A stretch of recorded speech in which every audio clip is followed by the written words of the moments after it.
What is going on, guys? In today's video, I will rank every single weapon combination in Throne and Liberty. So this game has a lot of different weapons and combinations to play and choose from. But the big question is, what are the best and most popular builds / combinations? I've done a bunch of testing and here are the results.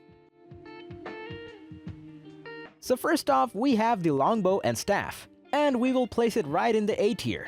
This setup is a glass cannon that deals huge amount of damage from long range by maximizing our passives and items.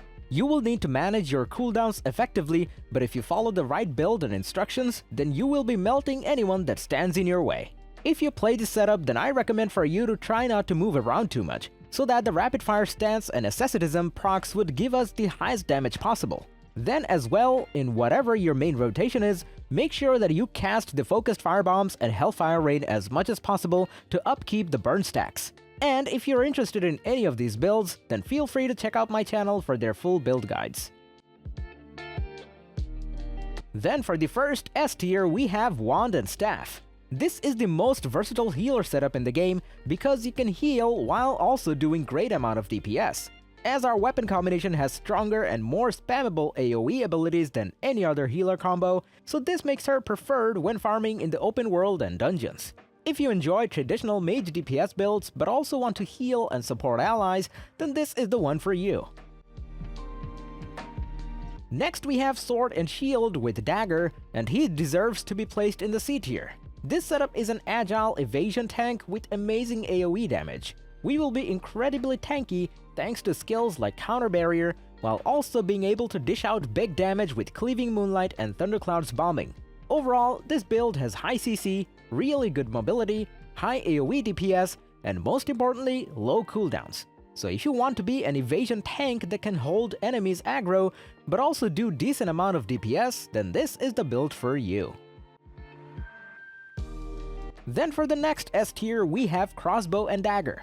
This is currently the highest DPS setup in the game because both of your weapons have extremely high damage, and if you use the right build, then you will consistently reach 20 stacks of Thunderclouds, which will give you explosive damage. And you can activate this every few seconds. Crossbow and daggers are both unique weapons because they are dual-wielded. What makes dual wielding so unique is that for every attack you do with these weapons, there's a chance to get double hit with their offhand.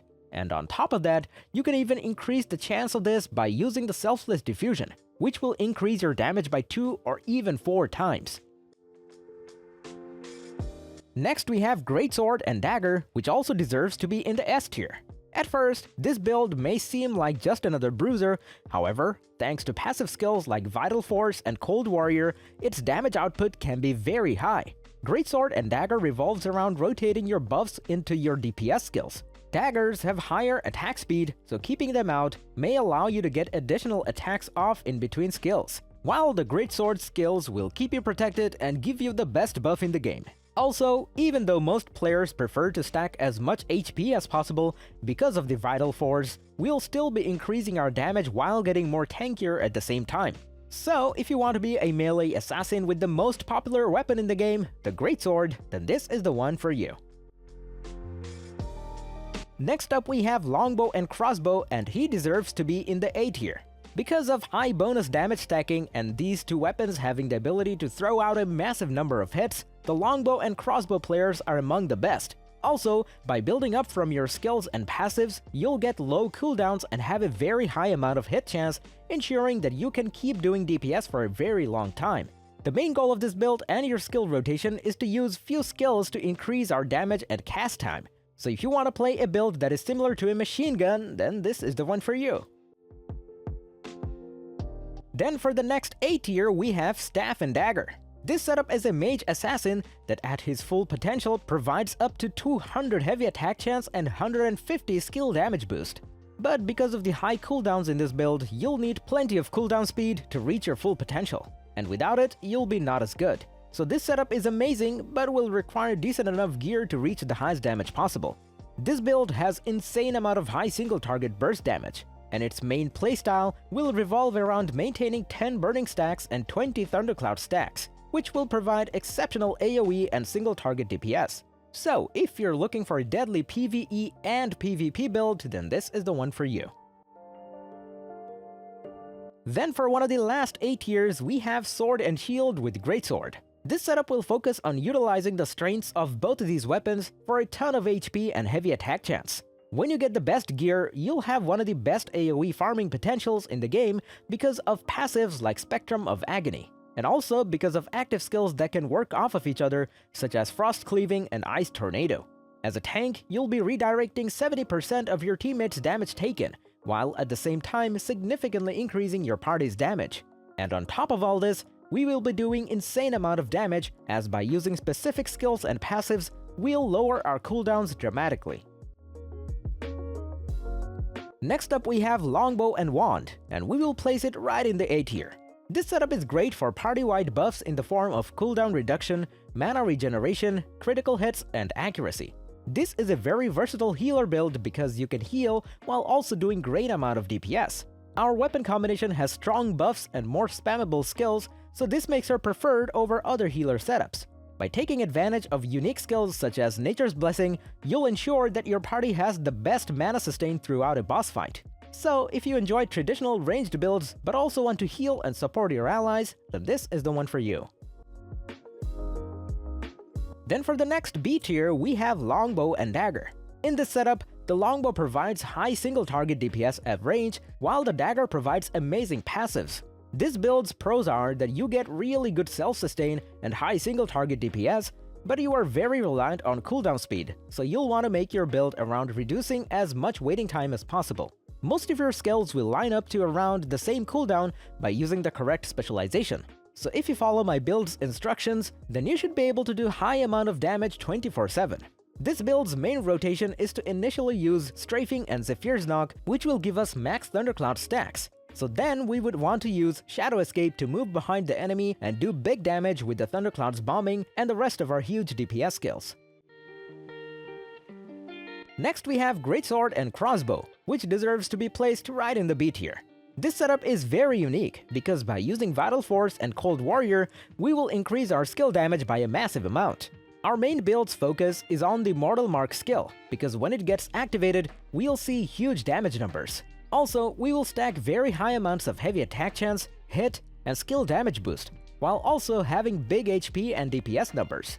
If you're looking for a fun and versatile melee bruiser build, then here it is. Next we have Sword and Shield with Wand, and he is also in the B tier. I like to call this build as the Paladin setup. This one is very unique in the sense that we are going to be a tank that can heal at the same time. If you're playing in a group with a healer, then just focus on defending teammates and healing yourself.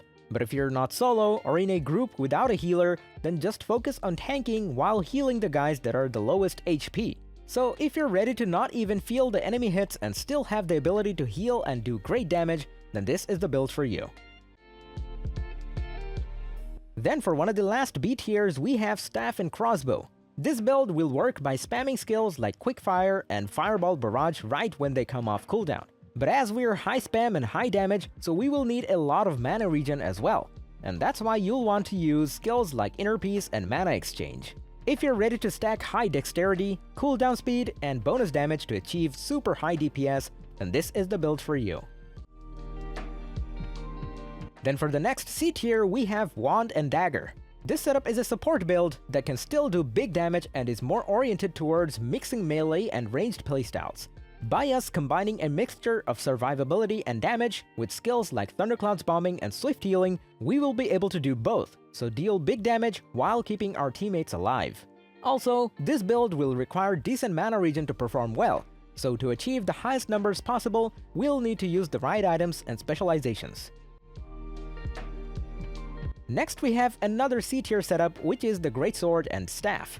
This one is known as the Sentinel build that makes use of the Staff's bind-inflicting freeze skills in conjunction with the Greatsword's charge skills to cut down enemies with ease. Since this build has extensive cooldowns, its playstyle acts like a sniper where you wait until the opportune moment to unleash your devastating attacks with the proper sequencing. Personally, I've seen very few players making this build work, but sooner or later they give it up for a different setup because of the lack of damage. And then finally we have come to the F tier. And the weapons that deserve to be in here is Wand and Longbow, Sword and Shield with Staff, with Bow, and with Crossbow. Then also greatsword with wand and greatsword with longbow. All these weapon combinations are for sure the bottom of the barrel. If in the C tier we already had setups that you can rarely see, then in this tier I'm pretty sure you could count the amount of players playing these setups. And that's not because they're not fun or unique, but because they're just not viable and they don't match well with the other weapon. So if you're using any of the F tier weapons, I strongly recommend to rethink your build choices. And that's about it. So if you enjoyed this video, click like, subscribe, and comment. If you're interested in more content, check out my channel, and I will see you in the next one. So take it easy, peace.